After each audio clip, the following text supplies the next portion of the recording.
Hello and welcome to the Reset. I'm Tom Hoyer. This is my partner, John Bell, Johnny Law, Johnny Professor, Johnny Rotten. How you doing, buddy?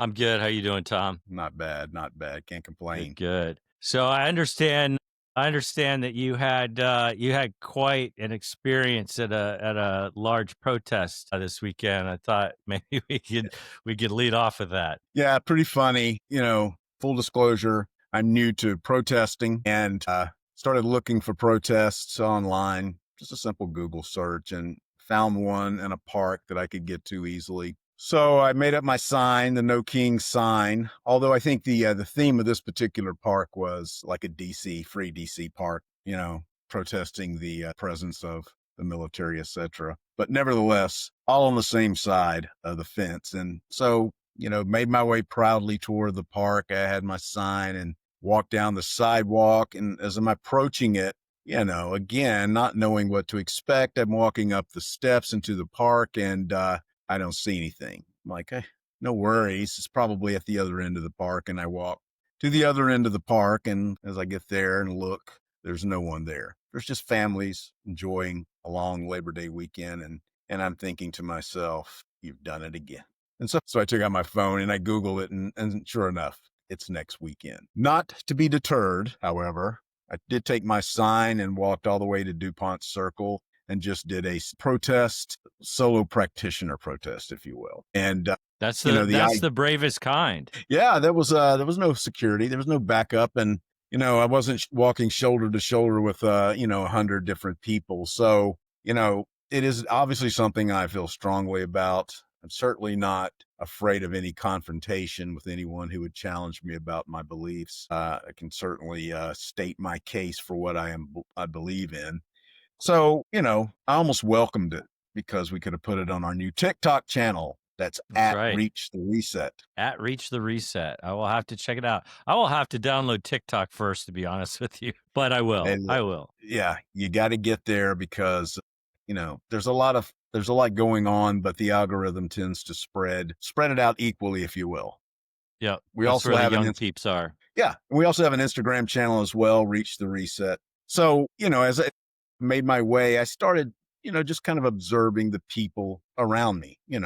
That's a pretty populated area, lots of people out walking around. And of course, they're just kind of enjoying the day doing their thing. And I certainly begin to feel that, I'm kind of in the minority for feeling a real sense of urgency and trying to get protests, visible signs of resistance, vocalizing what we obviously see out there. I just, I'm kind of trying to think why. And it's because, I don't think a lot of these people are feeling the pain yet. And the pain that I do feel is coming. And, you just give a few quick reasons. Most of these people are still gainfully employed, right? And, if they're in DC, they likely are making enough income so they can enjoy, discretionary income to spend, and they're out. And there's a lot of young people and they're out, trying to find and attract others and look good. And there's families out, and there's older people taking strolls and this kind of thing. I'm walking around with a No King sign and I'm the only one I see. And I just think, this is human nature. And I do think that there's going to come a time in the near future where people are going to start feeling some pain. For one thing, I did mention that they all had jobs. At least that's a speculation, but I would say that they did. Most of these people are only one paycheck away from disaster. It's not like they have a large cushion of savings to get them through a few months of unemployment until they find another job. Which leads me to the second point, is that the job market here sucks. Companies are simply not hiring. This is just not an observation for me. You can read this in sites such as LinkedIn. You can see this in social media boards, Reddit. You can see it in the press. These are numbers. We know the numbers. Somebody lost their job for stating the numbers. You and I, John, are old enough that we've worked in boom economies, right? Right. We've worked in boom economies. And in boom economies, your demand or product, your service or product is in demand. Your employers treat you differently. Yep. You can make your commissions. You can make your bonuses. You know how it feels. It's hard to get real talent. I've experienced a couple of these at least, and I know how it is. This is far from it. We're Yeah, going in the yeah, other we're direction. we're definitely not in a boom economy by any stretch. No. And, and this is one of the very things that, this guy is supposed to be an expert at creating, So that, when this happens, whenever, people are losing jobs, companies are going to start shedding because they're not investing in opening new locations. They're not investing in hiring new people. When they begin shedding workforce, then I think a lot of these people are going to wake up. That it's going to be a point of, what the hell's going on? I had a good life a Yeah, few months ago, even though I was aware of all the shitty stuff that was going on. Well, that was like on another planet. And I think, yeah. what they'll start to feel it. I don't know if all these people will feel a lot of immediate pinch from the tariffs. Certainly, poorer people in the country will. I don't know about DC necessarily. You have to, in DuPont Circle, for example, you pay 25% more. You will feel it, but it's not going to kill you. But that's kind of where I see us right now. A lot of the media that I consume is kind of reflective of what I just stated. And I don't know, there's certainly these particular channels are getting a lot of followers. So there are people paying attention to it. And there's a lot of people who, in fact, are very concerned about this. And many, are very, very anxious and even desperate that, will we be able to put this thing back together again? Because Yeah. it's running totally unchecked now. And with that, but I don't think the mainstream public is really worried about it that much right now. They've just got other things on their mind. I'd agree with that. I mean, I think some of it's just sort of as much as, people that are paying close attention like you or me would like. The truth is, it's summer or it has been summer, pre Labor Day, kids out of school, vacations, probably just not on the top of people's minds, at least not necessarily like in at a scale that would make us go, holy crap, the tinderbox is about to be lit. But I think from what I'm seeing in other places, I'm seeing a lot of videos over the weekend. I went down and visited my 84-year-old mother, and the main takeaway from there was that I need to curse a little bit less on these podcasts. That was Oh, that was a yeah. major bone of contention. Don't worry, I'm still gonna let it fly. There are a lot of videos out there about what ICE is doing, and it's not in necessarily every city, but you look at how they're grabbing people in LA, and people are when they're encountering that type of activity, and I haven't seen it in person yet, and I think I would find it really, really damn disturbing to see these goons in masks abusing people. But the videos I'm seeing, man, people are fired up, calling them names, screaming at them, "Get the fuck out of my city," et cetera, et cetera. And so I think the more they push that's an unpopular thing. And then the other thing I'd say is that I think you're right. Like the wheels haven't come off the economy yet, but from what I see, it is really ragged around the edges. I think core inflation is starting to head up again, and the tariff problem is contributing to what you just said, is that businesses can't or won't invest with this level of uncertainty, and so they don't know exactly what's Mhm. going on. There's been so many ups and downs, and cancel this and give this guy a break for 60 days, and but now they pretty much all snapped in. Now the courts have stepped in and said that these are unlawful, Yeah. but they didn't cancel them. So there's a fight there. Maybe the courts will save Trump from himself, but I could tell you as kind of a armchair, wannabe economist that their policies writ large are going to be disastrous. It's just a matter of when. And it's not just the tariffs. Like you mentioned, the head of the Bureau of Labor Statistics being fired because he didn't like an unemployment number. Well, if you start, I mean, we've seen it all around the world. You start fabricating numbers, suppressing the truth about the economy, you're just going to make the problems far worse, because then, I mean, not only does the public lose trust, But businesses, if they do trust the numbers, they're not going to be making decisions on the right basis. So I think there's a lot more to come. I look for more unemployment. I think, back to school has already happened, but people were obviously paying higher prices for Yeah. anything that was imported. And Right. then, we're going to go from there to Christmas, and I think there's going to be a shock, in that regard. So I think I think it'll get worse, unfortunately, for me Before it gets personally, better. you personally, and all of us that aren't wealthy or in a protected job market. Correct. Yeah.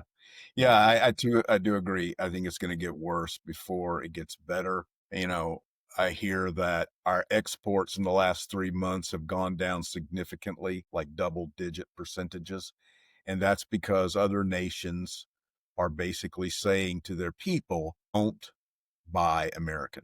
Like in Canada, they're openly being pressured. Don't buy America. Don't stock American. And if the big goal of this was to increase, to resolve this deficit by exporting more, we're not going in the right direction. Well, you just hit on a key point there, Tom, because that isn't the real goal.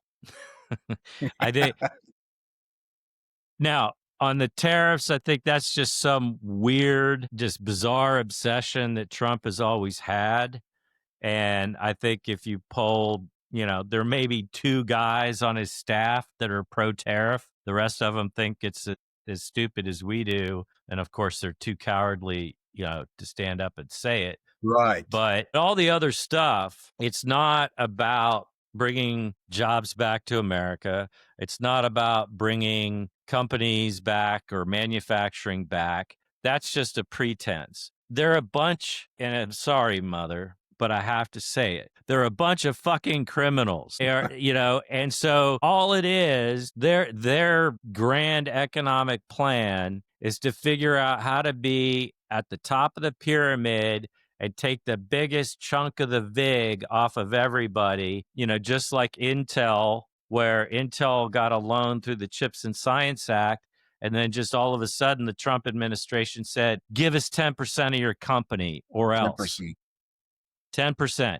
And so they're criminals. You could call them commies too, but they're just trying to extort people. And that's what it's all about. Like they can say what they want to say to try to make it seem legitimate, but they're really just trying to steal the American taxpayer blind. And so far, they're getting away with it. But hopefully we can help turn the tide against that. But yeah, it's crazy times for sure. For sure. It is indeed. And, I'll say this every single episode that it's time for you to close your eyes and close your ears to whatever media you're listening to and take a big sniff because Yeah. you'll be able to find the rat pretty easily. Education for the viewer. The difference between grift and graft, and I had to look this up myself because I hear them now interchangeably all the time. A grifter is, a street level con man, a criminal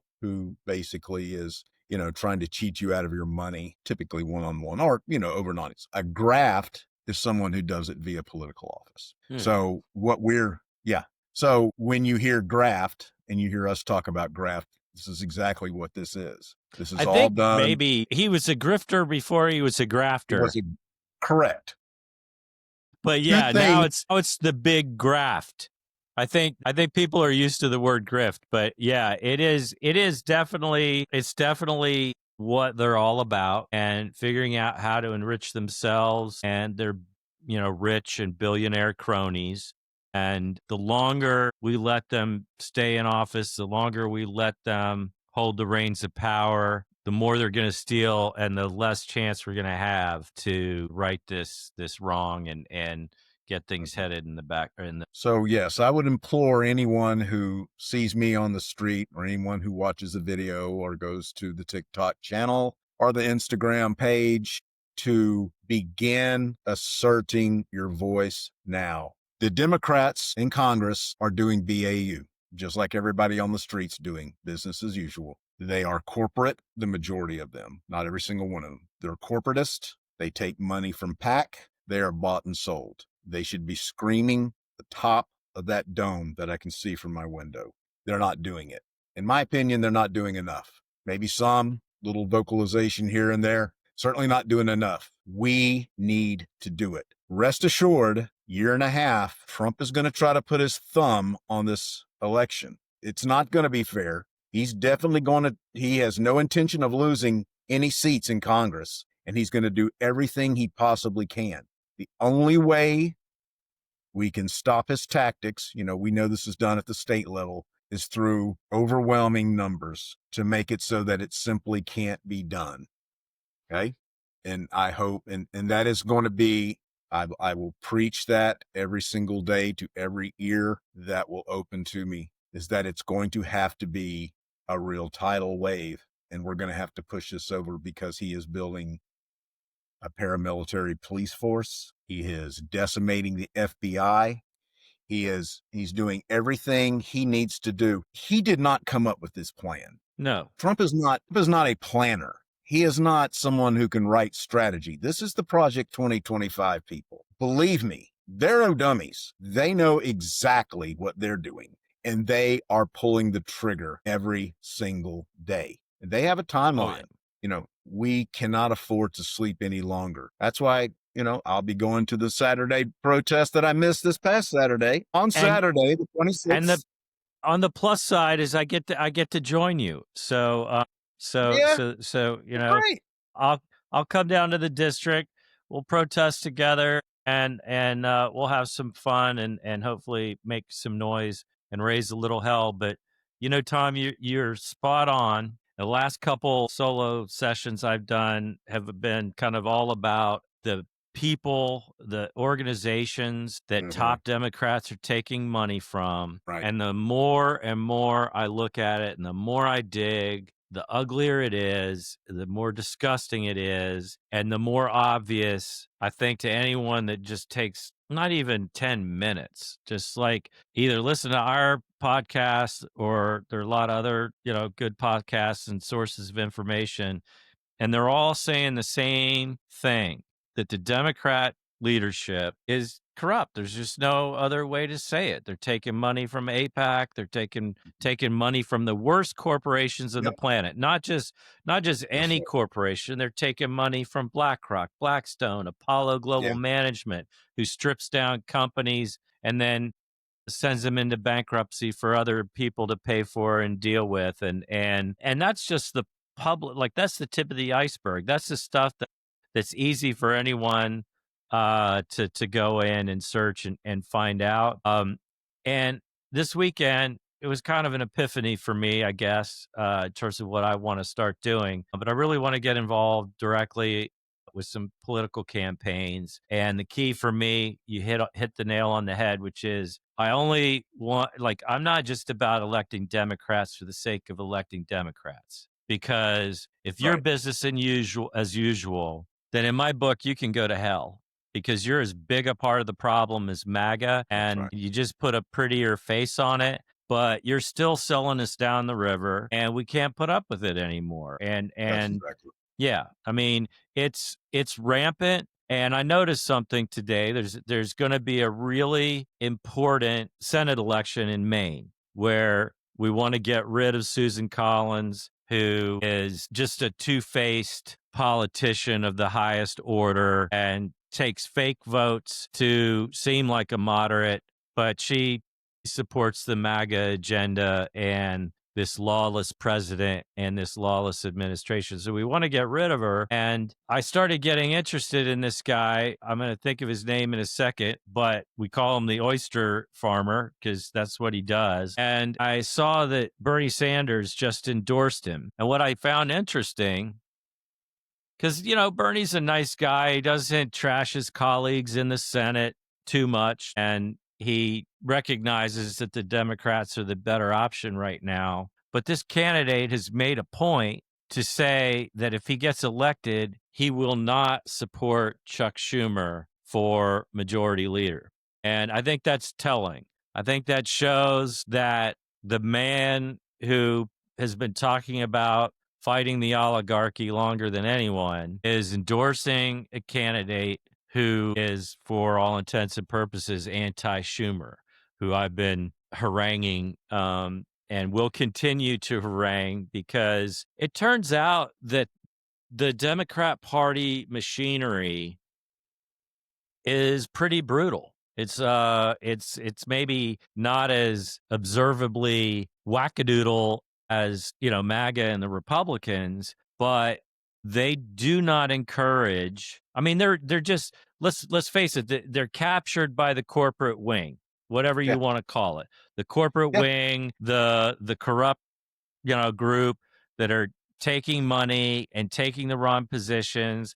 And so we can't be surprised. Now you know why they won't deliver a livable minimum wage. Why they won't. I mean, my God, look at Schumer and Jeffries both. Look at their top 5 donors, and you'll Mhm. see why they never vote to get rid of carried interest, which is Right. a way for hedge fund managers and private equity people To to avoid paying pay taxes. virtually no taxes compared to regular working people. And so for this to change, and I'm not saying, I don't know if we can get them all out before the midterms. It's probably not realistic.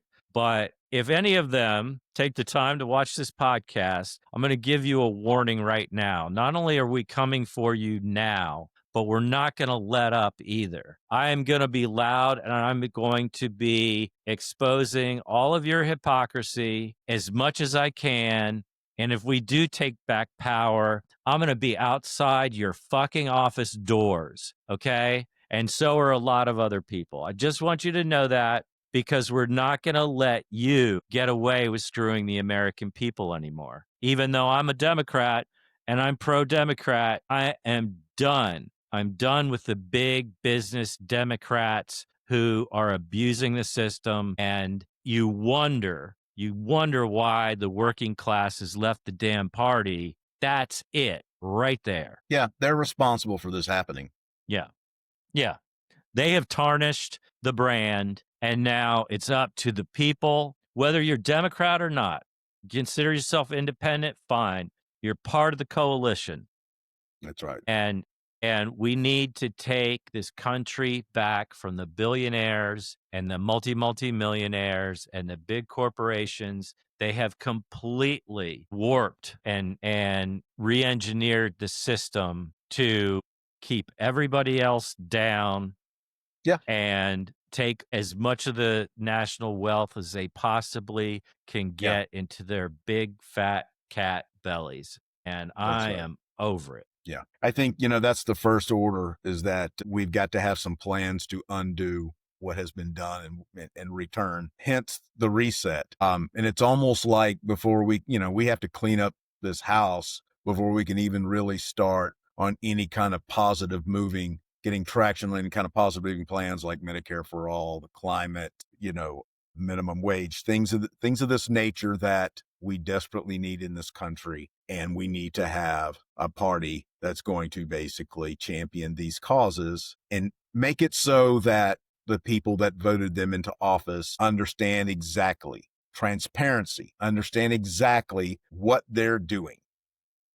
Yeah, the Democrats, if they want to regain any kind of legitimacy and start to rebuild their brand, they should ban any Democrat candidate for any office taking corporate PAC or super PAC money, period. I think that's what's going to have to happen. Yeah, I think because we're that's what's not going to going have to happen. to be able to overturn or to otherwise reverse Citizens United quickly. I think we've already said it, but it's right now it's about maximum pressure, and make sure you double check the date, but get out there and protest. Get out there and raise your voice.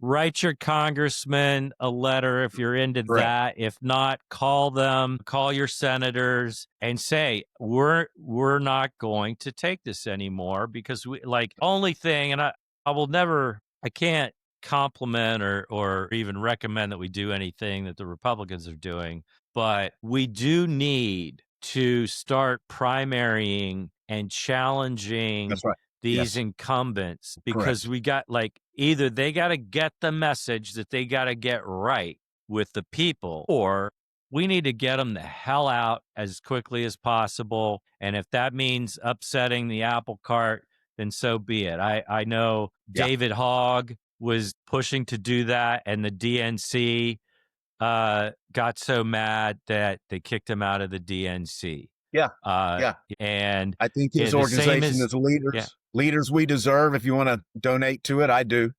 Go ahead. I'm sorry to yeah, interrupt. yeah. That's a great call out, and I think a good organization, or at least it's the right idea. And Correct. listening to people like Bernie Sanders, who's I think had probably the most consistent and a message that rings true to me, and has really opened my eyes to the fact that not only do we have an oligarchy, and it's kind of in plain sight now, but we've been operating with one for a long time. And True. some of the same people, the Democrats either have their versions, or the same terrible people are giving money to both sides to hedge their bets. Nothing's going to change. It may be a kinder, gentler oligarchy. You might not have ICE as the Gestapo grabbing, working people out of car washes and off the streets. But we're not going to make any of the progress that we deserve on what's really the richest country in the world. But they're just Right. taking it all. Yeah. So yeah. That's right. Well, we're coming up on time. You got any thoughts you want to close with? No, I'm still recovering from the weekend. I had a very intense conversation until 3 a.m. with my 84-year-old mother, and she bounced back from it faster than I did, but I just want to say that there are a lot of people, both some of the honest politicians, the percentage of them, they're not tiny, but it's not enough. But find out who they are, pay attention to who Bernie Sanders and his team are endorsing and working with, or find them however you want, but start supporting them, whether it's sending them $5 or Hmm. volunteering for their campaign. But folks, we gotta build this momentum, and we got to do it fast. Sounds like a good final note. I appreciate it, and it's good seeing you again, buddy. Same here, Tom, and we'll talk soon. And I look forward to getting out in DC this Saturday and protesting our completely just awful government that we're enduring. Where to And start? And where do you yeah, begin? Yeah, I you got it. just you just start somewhere, and that's what you've done. That's what we're doing. And that's what we're asking all of you to do. John Bell and Tom Hoyer here, signing off. Stay safe, but get involved, people, please. Thanks, guy. Bye.